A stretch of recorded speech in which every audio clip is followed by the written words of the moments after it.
न्याय दो, न्याय दो, न्याय दो, न्याय दो,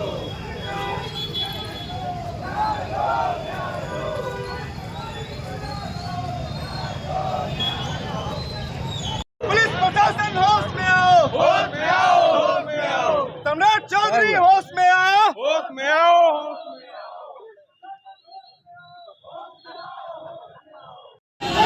चोरों से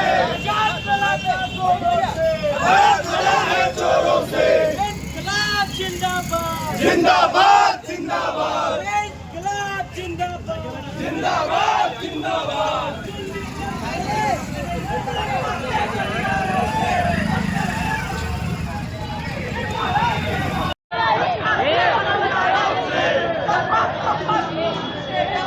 आपके नारों से भरत तिवारी को न्याय दो, भरत तिवारी को न्याय दो,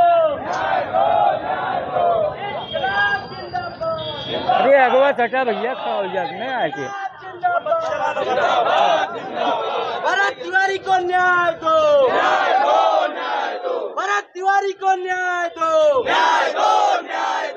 इंकलाब जिंदाबाद, जिंदाबाद जिंदाबाद। अरे सरफरोशी की तमन्ना हमारे दिल में है, देखना है चोर कितना, बाजुए का दिल में है, इंकलाब जिंदाबाद, जिंदाबाद जिंदाबाद। अरे आजाद लड़ा था चोरों से, आजाद लड़ा था गोरों से, चोरों से। सम्राट देखिए, जिस तरह से बिहार में भरत तिवारी की हत्या पुलिस प्रशासन द्वारा की गई है, उस नृशंस हत्या के विरोध में आज सुल्तानपुर के नौजवान एकत्रित हुए और हम लोगों ने अन्याय के खिलाफ अपनी आवाज़ को बुलंद किया है। जिस तरह से सम्राट चौधरी की कायर सरकार ने बिहार में एक नौजवान, सवाल पूछने वाले नौजवान की हत्या की है, ये निश्चित रूप से लोकतंत्र को कलंकित करने वाला और शर्मसार करने वाला काम है।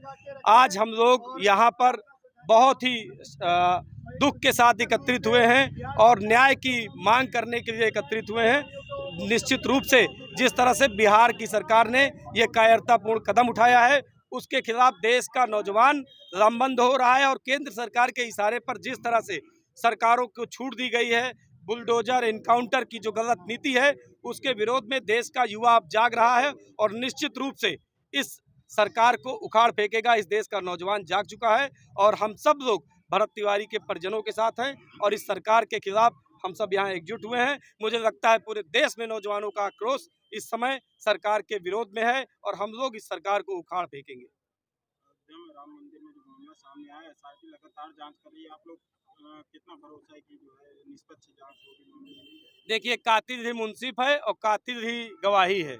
हम लोगों को पता है कि इसमें क्या होना है।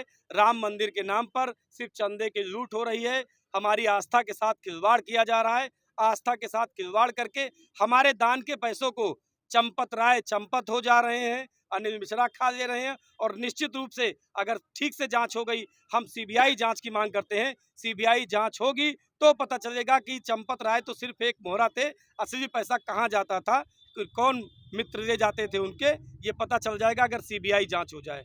ये कुल मिला के आस्था के साथ खिलवाड़ है। दिनेश सिंह राज्य मंत्री सुल्तानपुर आए थे और उन्होंने कहा कि राहुल गांधी और गांधी परिवार ने देश के साथ न्याय नहीं किया और यहाँ के पूरे देश के लोग उनको नेता नहीं मानते। क्या कहें? देखिए, दिनेश प्रताप सिंह जी बहुत हल्के आदमी हैं। अगर गांधी परिवार ने न्याय न किया होता तो दिनेश प्रताप सिंह आज भी कांटे लगी चप्पल पहनते होते, जैसे पहले पहनते थे वैसे आज भी पहनते होते।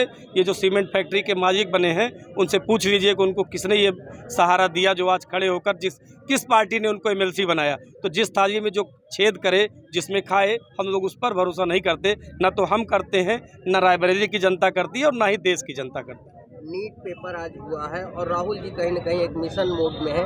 क्या समझते हैं कि 2027 विधानसभा का ये प्लेटफार्म तैयार हो रहा है युद्ध के साथ? देखिए, निश्चित रूप से जिस तरह से देश का नौजवान राहुल जी के साथ खड़ा है और राहुल जी देश के नौजवान के साथ खड़े हैं, निश्चित रूप से देश का नौजवान अब समझ गया है कि देश बतौलेबाजी से नहीं चलेगा, नौजवानों के रोजगार से चलेगा, भ्रष्टाचार पर वार से चलेगा, नौजवानों के साथ खड़े होने से चलेगा। इसलिए देश का नौजवान अब राहुल जी के साथ एकत्रित हो रहा है। कोटा में आपने देखा होगा, और कोटा तो बस अंगड़ाई है, आगे बहुत लड़ाई है। अभी प्रयागराज देखिएगा, आने वाले समय में पूरे देश का नौजवान राहुल जी के साथ खड़ा हो जाएगा।